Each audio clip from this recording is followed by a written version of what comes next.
So in 2014, I told myself, it's time to man up. It's time to man up and say, what do I want to do with this business, Fit Body Bootcamp?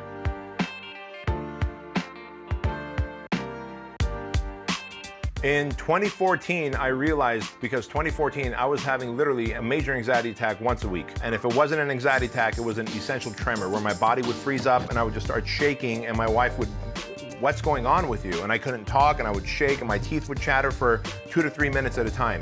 And I had to go get neurologically tested, and we realized that it was just the stress and anxiety manifesting in a different way. Instead of a panic attack, it was essential tremors. So in 2014, I told myself, it's time to man up. It's time to man up and say, what do I want to do with this business, Fit Body Bootcamp? Up until that point, I treated it as a hobby. And it's embarrassing to say this, man, but if I'm going to be fully transparent, I treated Fit Body Bootcamp and my coaching business as a lifestyle hobby.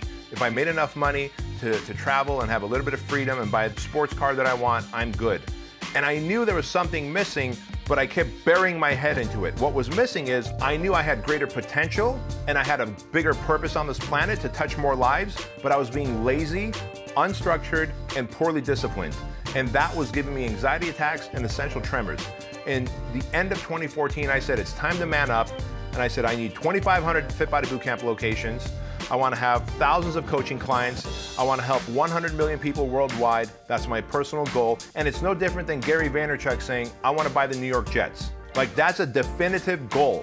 And he will work as hard as he can to have the money to buy it. Whether he buys it or not doesn't matter. This is what trips me out, is when people leave comments on his Facebook wall or wherever and they go, hey, so when are you going to buy the Jets? His goal is to have enough money to buy it. Whether he buys them or not doesn't matter. Once I get to 100 million people's lives impacted per day through my coaching clients and Fit Body Bootcamp locations, I'll decide if that's enough or not. But right now, that's a very big carrot in front of me, and I have something to focus on. In 2014, I didn't have that. If you came to me in 2014 and said, Bedros, let's start a underwater basket weaving franchise. Great, let's do that. And some other guy came to me and said, let's start an info product selling this. Great, let's do that. I was a hobby, a promotion guy. Now I'm highly focused on my coaching clients and on my franchise and nothing else.